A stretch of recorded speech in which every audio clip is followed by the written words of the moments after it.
Hey, welcome back. Welcome back. Frank Zenegray, film director, LA. Welcome to my channel. Let's go. Now, how to choose the right production set for your film. How to choose the right production set for your film. You know, when you pick a location, there are a couple of things you gotta bear in mind. If you're shooting in a city like LA, Los Angeles, it's hard to get permits, right? Or if you're shooting in a place that has a lot of people around, a lot of public, where you have where the cops can see you basically, or the city, like those that work for the city and those that kind of manage city property. When they see you around, like those that get parking tickets can talk to each other and stuff. So you can get into a bunch of BS when you're shooting around municipal stuff and just libraries and schools, and just avoid those kind of places, right? To choose the right location for your set, there are two ways to look at it. Is that you shoot in a place that's very low key, very rented, or a room in a hotel and do that, or you rent a place like a bakery or something, a business. You can pay people to use their spaces, right? But you gotta pick a place that's close to a few basic things. There's some things that you really have to watch out for, right? You have to bear these things in mind when you're trying to make a film, especially independent films. Number one, find a place that's close to everything. Find a place that's close to grocery stores, right? A cheap American diner, Chinese food place, a big shop, a check cashing place, a motel, or an affordable hotel, right? The reason that you need places like this, like grocery stores, because number one, your actors and actresses and your other crew members will get hungry. They will get hungry. See, listen, if you make an independent film, you're not paying them that much, at least feed them, at least give them something to eat. Bottom line, because if they're hungry, they're not gonna work. They're not gonna work effectively. You gotta feed them well so that they can deliver, right? Just basic math. And sometimes that means filming next to, you may not always have the time to send your location guy to run around and pick stuff up in the truck. You might have to have your actors walk over, just take a break from the scene. And that's why you need to pick a location that's close to things like a grocery store, a small diner, Denny's or whatever. Somewhere close, takeaway joints, Chinese food place, right? Where people can just go grab some plates and come back and not waste too much time. Because when you're filming, time becomes a very precious thing. You don't want people to just have craft service and wild out and just be eating creme brulee and diet Sprite and forget that they're filming. You can have a full steak dinner and remember your script. It's just not gonna work. In fact, if you're playing a serial killer or something that requires a lot of anger, you should be hungry. Something about being hungry that makes you angry. It makes it seem tougher, I like this guy. There's some guys that just, I like Ed Harris. Ed Harris, every time you see Ed Harris, you get hungry because his face is so strong. And his face is so strong, and he plays his character roles where, you're in trouble when you see him on screen. You're in trouble. It's just bad news for you. So this kind of actors, I like to get, they have a hungry face, right? So you want to choose a nice place for production, but at the same time, you have to be careful the kind of luxury you give to your actors while you're filming, right? So find a location that's close to basic things like a grocery store, like I said, and have a pocket change, like $30, $40 laying around, so that actors can go get some snacks or something, just chips or whatever it is that keeps you going, right? And then find, like again, you always get takeaway. A bake shop's always good, because bread and stuff like that baked goods will keep people, donuts will keep people active, keep people energy. And then, a check cashing place. There's something about ATMs and getting money out.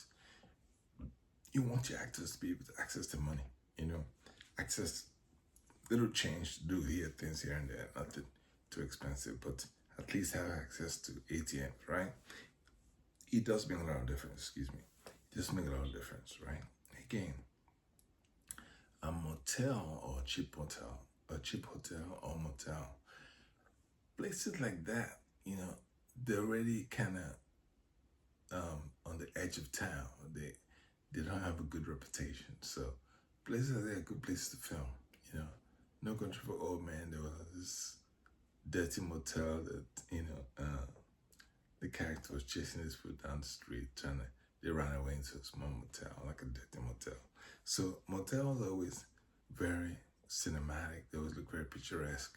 If you film them right, if you place your camera right, you can capture this really old time American flavor in small motels, especially the burnt out, and also affordable hotels and Best Western.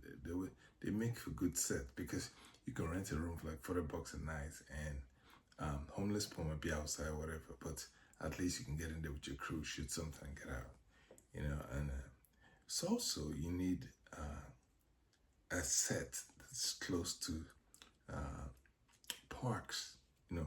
Parks are always useful because parks allow you to take a break and just be open with your cameras and just film scenes that are wide open without too much claustrophobia. Like, there's something about being a city-wide area where you have access to amenities, but at the same time, you can take a walk. You just let your mind, because the film is a very intense thing. It's just a very intense activity, and when you're filming, you find that you're getting burnt out very quickly. So the more spaces you can enjoy, gardens, places where you can access to a garden, a botanical garden, smell of flowers.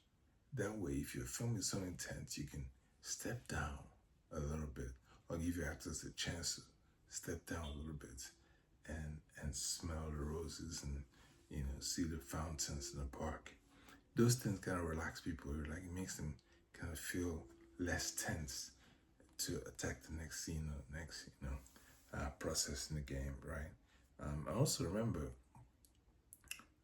when I've been on sets where a gentleman was doing us a favor in Long Beach, California, and I was shooting brown skin, and this guy, I approached him. I said, "Listen, man, I got a beer or something. I'm not sure what I got from that. I got a drink." And then I don't drink alcohol, but I know I took a drink, and then I opened a conversation between him and I. I said to him, "I'd like to film here one day. I'd like to, bring my crew here about 6 months from now and film here." And he was cool with it. He was not. He was very, very open to the idea because it seemed so far away.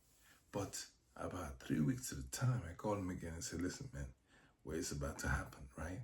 So yes, he agreed. It was a big shop. It was a bar, like a small bar, mild alcohol license. It wasn't like a full-on bar. It's like in Long Beach, California, and we got in.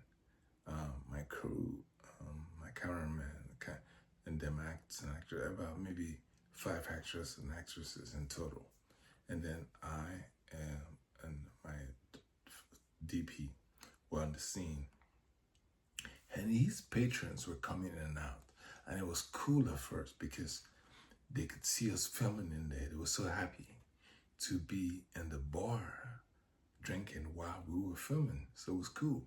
But after about 6 hours there, the guy was about to close down the shop. He was so tired. He was tired of seeing us around there. He basically forced us out, and he almost didn't end in good terms, but he kicked us out basically. We left. But then when the film came out, I called him and said, "Listen, the film is out. Want to thank you." I give him a gift, like a bag of something. And then I said, "Listen, man, here's the DVD." He was so happy because we shot maybe 40% of the film at his bar, at his location. So he was very pleased that he was able to be a, not co-producer, but at least his cafe was listed as one of the places where we shot and, behind the scenes stuff, BHS. I definitely did a take on that. And he was really cool. He was happy. And so there was a payoff there, so don't be scared to strike up a relationship with people in your neighborhood. Like, I remember I was trying to film something in Mayor of Your Grocer was mayor. I went to the mayor's office in LA, and I went there because I built an illegal house behind my regular 3-bedroom house. I built something in the back. So I just went there for different reasons. And so while I was there, I was like, yo, man, I need film permits. I'm going to be shooting downtown LA. It was like, listen, Mr. Frank, it's like, you can't do that. First, you owe some money. You built an illegal house. Now you want a film permit. Come on, man. But Villargosa, he was cool. He said, okay, listen, go talk to my people. They'll let you film. And he was really cool with me, and I finished my movie. I think it was Brown Skin. And so it's not hurt to know the mayor of your town. Go say hello to him. He might see. Listen, right? He deals with a lot of corporate, things that are very governmental, very bureaucratic. He does that all day long. So when he sees a young guy or a tough guy show up and say, listen, I'm a director, I want to film in the city, he's happy.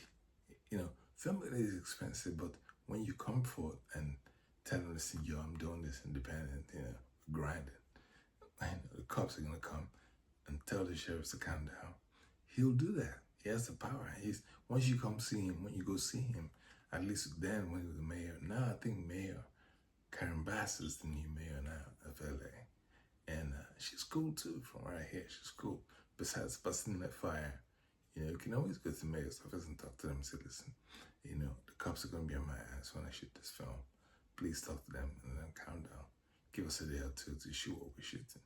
They're cool. They're happy. At least you're doing something positive. You're not, planting weed in the back of your house. You're not, you're doing something positive. And you're surprised how much the city, because listen, California, especially LA, most of the cities are moving from here. Everybody's moving to Atlanta, go film over there. Because it just doesn't make sense. The cost for a film permit over here is too high. Doesn't make sense. So, again, choose the right set for your film.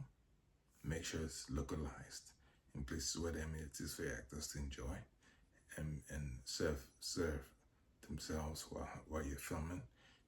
Those basic needs, right? Food, access to cash and stuff like that. I'm going to leave for now. Thank you so much for being here. Please like, subscribe, and let's get back to the next one. See you later. Take care.